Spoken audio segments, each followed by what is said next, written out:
Toutes les 2 minutes, bip. Un mail, bip. Un Teams, bip. Une réunion qui pop sans prévenir. Si ton boulot ressemble à un flipper géant où tu es la bille, ce n'est pas une impression ou de la fatigue passagère. Microsoft a mesuré la réalité des profils les plus bombardés en 2025 et le verdict est violent. Les interruptions tombent toutes les 2 minutes en moyenne.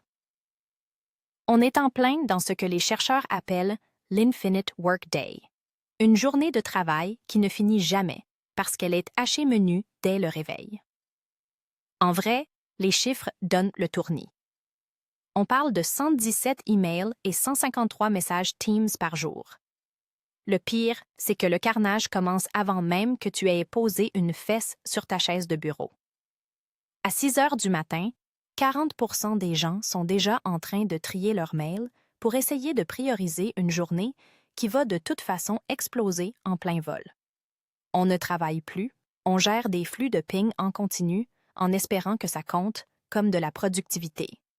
Le problème n'est pas que tu travailles mal, c'est que ton environnement est structurellement conçu pour briser ton focus. Microsoft observe que les réunions après 20 heures ont grimpé de 16% en un an. Pourquoi? Parce que la journée est tellement fragmentée par des microtâches et des notifications que le vrai boulot est repoussé au soir, quand le flux se calme enfin.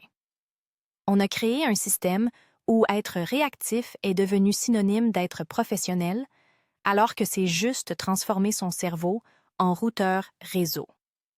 Ma thèse est simple et je vais être directe.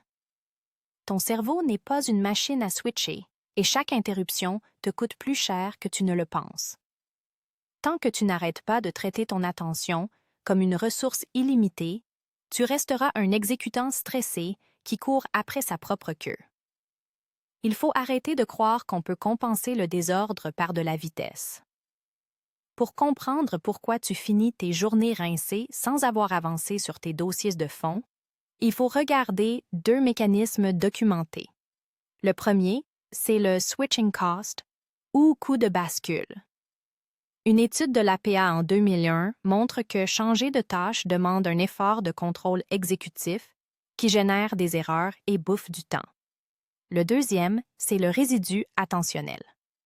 Leroy a montré en 2009 que quand tu coupes une tâche pour répondre à un message, une partie de ton attention reste collée à ce que tu faisais avant. Tu ne switches pas, tu te divises, et tu deviens moins performant sur tout. On entend souvent que c'est une question de génération ou que les jeunes sont moins concentrés, mais c'est bidon.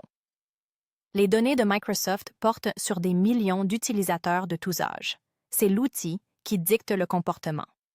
Un autre mythe tenace, c'est de croire que les réunions sont forcément du travail. En réalité, 57% des réunions sont ad hoc, sans invitation préalable, et Asana estime qu'on perd environ 3 heures par semaine en réunions totalement inutiles. C'est du sabotage organisationnel pur et simple. Certains pensent aussi qu'ils sont bons en multitâche. La science dit l'inverse. Une étude de l'Université d'Irvine montre que quand les gens sont interrompus, ils essaient de compenser en travaillant plus vite. Le résultat?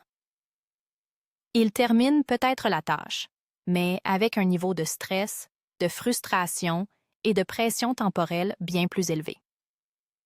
Tu ne gagnes pas de temps, tu brûles ton capital santé mentale pour satisfaire une notification à 2 balles. Si tu veux sortir du mode flipper, tu dois changer tes paramètres par défaut. Individuellement, ça commence par couper tout ce qui fait bip ou qui affiche une bannière. Tu passes en mode pull, pas push. Tu vas chercher l'info quand tu as fini un bloc de travail, tu ne la laisses pas s'inviter chez toi. Je te conseille de fixer 2 ou 3 fenêtres de réponse par jour, par exemple à 11h30 et 16h30. Entre les deux, tu fermes ton client mail et tu quittes Teams. Le truc pour ne pas oublier les idées qui popent, c'est la parking list. Quand une notification ou une idée arrive pendant que tu bosses, tu l'écris sur un carnet ou une note en 10 secondes chrono. Traiter le dossier X à 16h30. Ça permet de libérer le résidu attentionnel. Tu poses l'idée, et tu retournes à ton dossier. Tu ne traites rien sur le moment. Tu vides juste le cache de ton cerveau. Au niveau de l'équipe, il faut définir des règles claires, des SLA. Si on se met d'accord sur le fait qu'une réponse sous 4 heures est la norme, plus personne ne stresse s'il n'a pas de retour en 2 minutes. L'urgence doit être définie proprement. Un impact client réel ou un problème de sécurité majeur avec une deadline à moins de 2 heures.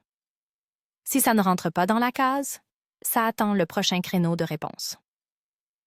C'est ça, la vraie gestion de projet, pas le ping-pong permanent. Pour les managers, l'action concrète, c'est de sanctuariser le temps de focus.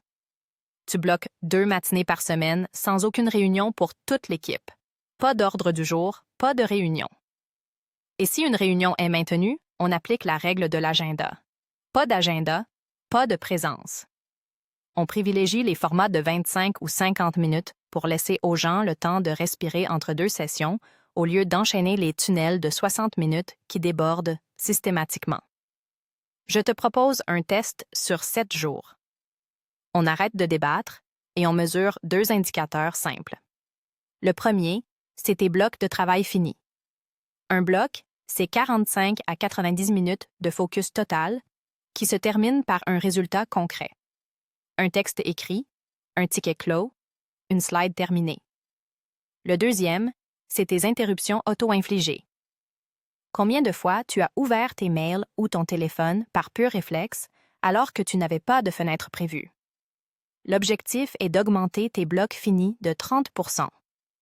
Le futur du travail ne va pas se régler à coup de nouveaux outils de chat qui rajoutent encore plus de bruit. Si on ne redesigne pas nos rythmes, on va juste continuer à accélérer dans un système qui est déjà cassé. Ton cerveau ne négocie pas avec les lois de la biologie. Le coup de bascule et le résidu attentionnel s'appliquent à toi, que tu les acceptes ou non. Tu peux décider d'être le routeur des urgences des autres ou le pilote de tes propres livrables. Prends ton téléphone là, maintenant. Va dans les réglages et coupe toutes les notifications de tes applications pro, sauf les appels si ton métier le demande vraiment. Fais-le avant d'ouvrir ton prochain mail. C'est une action de 2 minutes qui va te redonner des heures de vie dès demain.